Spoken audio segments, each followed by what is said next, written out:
نبی پاک صلی اللہ تعالیٰ علیہ وآلہ وسلم نے 3 باتیں ارشاد فرمائیں۔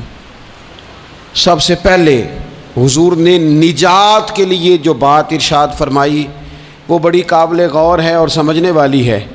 حضور علیہ الصلاۃ والسلام نے پہلی بات ارشاد فرمائی، فرمایا اگر تو نجات چاہتا ہے تو اپنی زبان کو اپنے قابو میں رکھ، اپنے بولنے پر کنٹرول کر، تول کے بولنا شروع کر، اپنے لفظوں کی حرمت کا خیال کر۔ اپنی زبان پر جو بندہ کنٹرول پا گیا، یہ پہلی علامت ہے نجات کی۔ اور ایک مقام پہ نبی پاک علیہ السلام نے یوں بھی بیان فرمایا تم مجھے گارنٹی دو 2 چیزوں کی اور مجھ سے گارنٹی لے لو جنت کی۔ فرمایا تم مجھے اپنی 2 ٹانگوں کے درمیان شرمگاہ کی اور 2 جبڑوں کے درمیان زبان کی گارنٹی دے دو اور میں اللہ کا محبوب ہو کے تمہیں جنت کی گارنٹی دیتا ہوں۔ پہلی بات نجات کے لیے نبی پاک علیہ السلام نے یہ ارشاد فرمائی کہ اپنی زبان کو اپنے قابو میں کر، اس پر کنٹرول کر۔ اور دوسرا فرمایا تیرا گھر تیرے لیے کافی ہے، ادھر ادھر بلا وجہ نہ گھوما کر، بغیر سبب کے بہت ساری مجالس میں نہ جایا کر، ضرورت کے لیے جائیں، خیر پانے کے لیے جائیں، اچھے ارادوں سے سفر کریں۔ گئے ہمارے صوفیاء علماء دور دراز کے سفر کیے محدثین نے، کس لیے؟ حضور کی احادیث کو جمع کرنے کے لیے، نبی پاک علیہ الصلاۃ والسلام کے فیضان سے حصہ پانے کے لیے۔ لیکن فرمایا ادھر ادھر نہ، کچھ لوگوں کو بڑا شوق ہوتا ہے، اس مجلس میں بھی جائیں گے، اس محفل میں بھی جائیں گے، اس کی بھی سنیں گے، اس کی بھی سنیں گے، نتیجہ یہ رہے گا کہ بے یقین ہو جائیں گے، اپنے گھر سے نکلیں گے، گھر گھر پھریں گے، کسی گھر کے نہیں رہیں گے۔ تیرے لیے تیرا گھر کافی ہے، اپنے گھر رہ، اپنا گھر جو ہے وہ تجھے کفایت کرے، اپنے گھر میں قیام کر۔ یہ دوسری علامت ہے نجات کے لیے۔ اور تیسرے نمبر پہ نبی اکرم صلی اللہ تعالیٰ علیہ وسلم نے فرمایا اگر تو نجات چاہتا ہے نا تو اپنی خطاؤں پہ رویا کر، اپنی خطاؤں پہ آنسو بہا، اپنے آپ پہ رو، اگر چاہتا ہے کہ بچ جائے۔ 3 چیزیں نبی پاک علیہ الصلاۃ والسلام نے بیان فرمائیں، زبان کو قابو میں کرو، اپنے گھر میں قیام کرو، اور فرمایا کہ تم اپنی خطاؤں پہ رویا کرو۔ یہ 3 اگر چیزیں تمہیں میسر آتی ہیں تو پھر رسول پاک علیہ السلام کی زبان فیض حق کے ترجمان سے گارنٹی مل رہی ہے کہ اللہ اس بندے کو نجات عطا فرمائے گا۔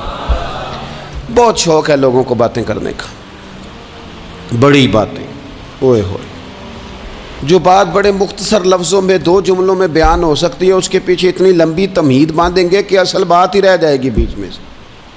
گفتگو، بات، بولنا، یعنی بات ہو رہی ہے، گفتگو ہو رہی ہے 2 لوگوں کے بیچ، اور کوئی دانا آدمی بات کر رہا ہے تو فٹافٹ مداخلت کریں گے اور جملہ پھینکیں گے، کہیں گے قطع کلامی معاف، اور اپنی بات شروع کر دیں گے۔ تو میں کئیوں کو روک کے کہتا ہوں کہ پہلے آپ پوچھ تو لیں ہم نے معاف کیا بھی ہے کہ نہیں۔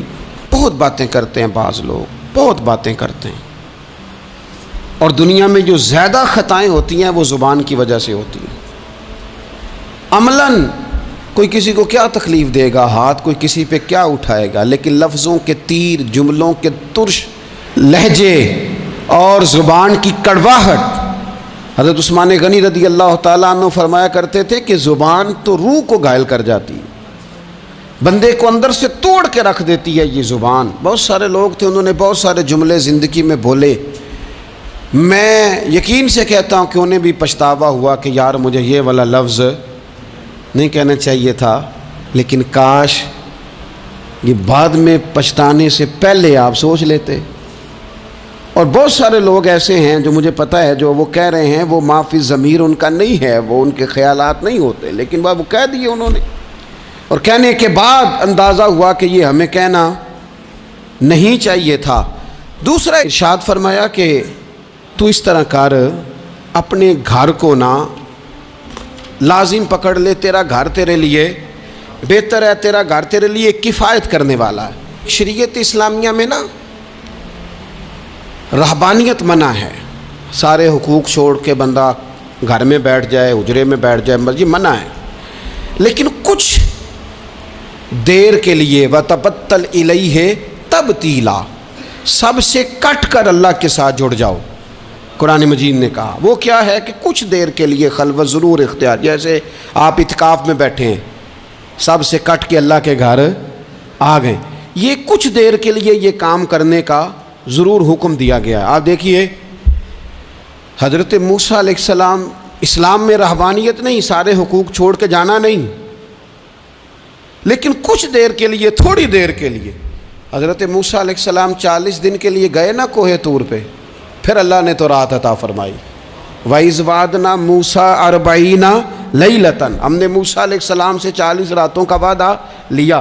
نبی پاک علیہ السلام کتنے دن جا کے پہلے غار حرا میں بیٹھے، پھر اللہ تعالیٰ نے وحی عطا فرمائی۔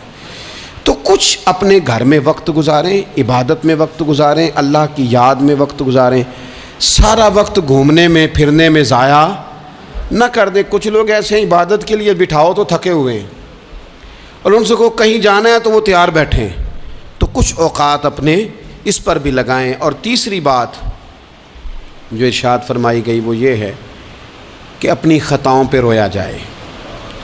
ہم نہ بڑا تبصرہ کرتے ہیں، بڑا رونا آتا ہے کسی کی مظلومیت پر، کسی کے دکھ پر، ملکی حالات پر، لوگوں پر، اچھی بات ہے، لیکن نجات کے لیے ضروری ہے کہ انسان اپنی خطاؤں پر بھی روئے۔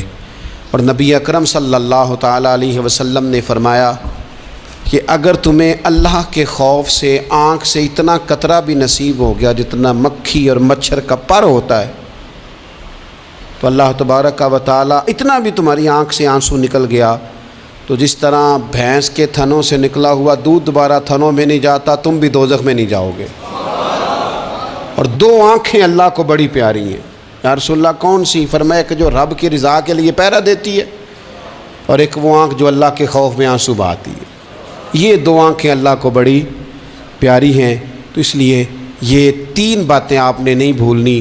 ایک تو یہ کہ اپنی زبان کی حفاظت کریں، ایک اپنے گھر میں، مسجد میں، اجرے میں کچھ دیر بیٹھ کے اللہ کو یاد کریں، اور کوشش کریں کہ بغیر وجہ کے گھر سے نہ، اور تیسری بات یہ کہ اپنی خطاؤں پر آنسو بہانے کی کوشش کریں۔ اللہ تعالی ہم سب کو سمجھنے کی توفیق عطا فرمائے۔